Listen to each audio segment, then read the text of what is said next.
Racine, c'est de vous accompagner entre les deux colorations. Que les cheveux poussent 1 cm par mois, on le sait, et au bout de 2 semaines, vous voyez déjà un 5 mm, au bout d'un mois, vous voyez 1 cm, et ainsi de suite. Et il y a un moment, un jour, la femme, elle est gênée par ses racines, elle ne peut plus supporter. Ou il faut qu'elle fasse tout de suite la coloration, sachant que la coloration, maintenant, les colorations sont vraiment performantes, elles sont belles, la couleur est belle, ça tient bien, il y a la brillance, il y a toutes les performances modernes, mais ça reste une coloration chimique.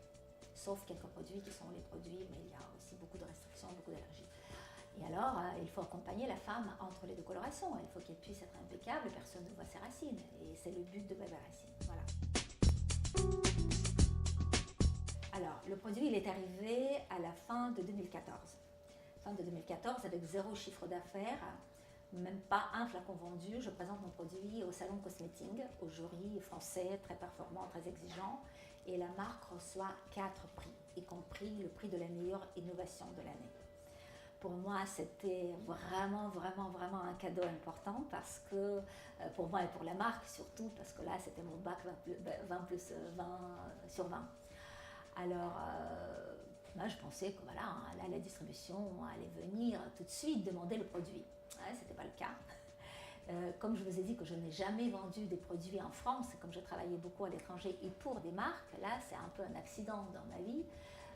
Je devrais m'occuper de la distribution et que c'est un parcours de combattant. Mais il y a des choses extraordinaires. Par exemple, le Bon Marché qui a appelé, qui disait mais comment ça se fait que vous n'étiez pas encore venu? Et moi j'ai dit mon Dieu, là on est une petite marque avec 4 références et ça prend 48 cm de votre linéaire. Est-ce qu'on va nous voir sous votre microscope? Et on est quand même un des leaders des produits pour les cheveux. Ça fait plaisir. Bébé Racine est distribué dans les parapharmacies des Monoprix depuis très peu, depuis 2 mois. Ça marche plutôt bien. On est dans quelques department stores à l'étranger aussi. On est dans les salons de coiffure. Les coiffeurs vendent bien le produit. Ceux qui comprennent que ce n'est pas, ça n'enlève rien, ça n'enlève pas du business et que c'est juste un accompagnement, c'est le service que la cliente peut avoir entre les deux colorations. Le coiffeur qui conseille, le produit il est bien sa place, elle a bien sa place chez le coiffeur.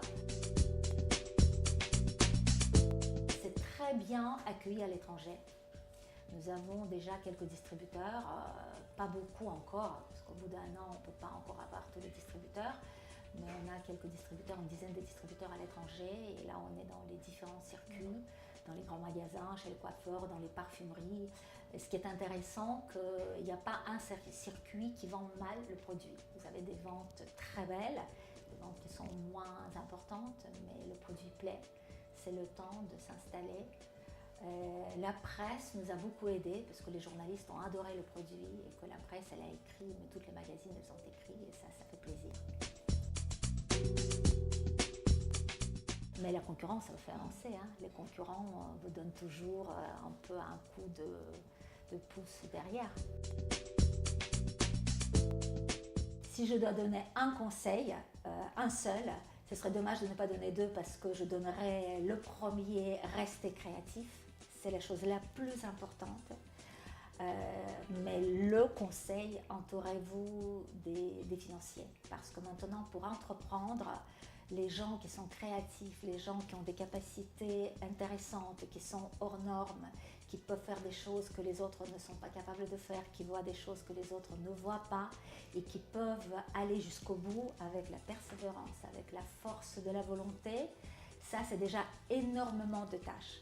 Mais si on n'est pas accompagné par la finance, qui ne sait pas faire ce que le paragraphe 1 est capable de faire, mais le paragraphe 2, elle doit toujours accompagner.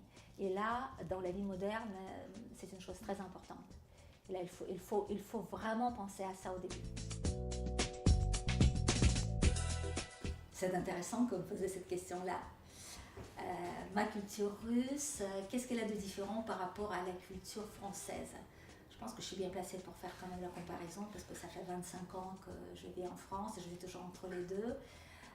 La femme russe, et surtout dans mon éducation, encore une fois, je peux me comparer avec la génération de mes parents, de ma maman, ma grand-mère, de mes enfants, parce que j'ai aussi une grande fille qui est russe comme moi.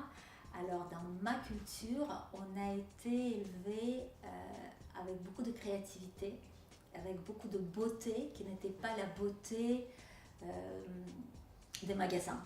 C'était la beauté du théâtre, la beauté de la littérature, la beauté de la langue. Une fille russe de mon âge qui n'a pas fait la musique, les beaux-arts, le patinage artistique, qui ne parlait pas les langues et qui ne connaissait pas la littérature russe et la littérature mondiale, le cinéma, le théâtre, bon, ça, j'ai pas connu. Hein. Et là, je pense que c'est très très important, parce que la personne qui touche à la beauté, ce n'est pas que la formule, le packaging, c'est beaucoup, beaucoup, beaucoup plus profond.